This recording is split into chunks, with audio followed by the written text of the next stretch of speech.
Hello বন্ধুরা, আজ Wednesday আর আমি এখন বেরিয়ে যাচ্ছি ঘুরতে। কোথায় বলো তো? মেলায়। ফাইনালি আমি বৈশাখী মেলায় এসেছি। উফ, এর থেকে এক্সাইটেড জিনিস আর কিছু হয় না।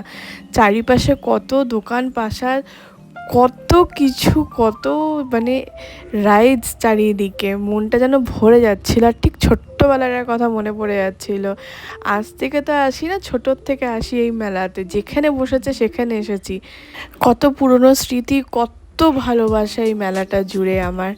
নানান ধরনের খাওয়ার দোকান, মানে খেলনার দোকান, জিনিসপত্র, কত কিছু। কি ছেড়ে কি খাবো আর কি ছেড়ে কি কিনবো, কি দেখবো নিজেই বুঝতে পারছিলাম। আইসক্রিম খেয়েছি আর এদিকে মামার সাথে পাল্লা দিয়ে ফুচকা খেয়েছে। তবে এই দোকানটা আমার খুব ভালো লেগেছে, চোখ কাড়ানো জিনিসপত্র। তারপর বাড়ি যাওয়ার শেষে এই বাবলস দিয়ে মামার আমি মিলে খেলছিলাম। আজ বিকেলটা অন্য দিনের থেকে খুব ভালো কাটলো।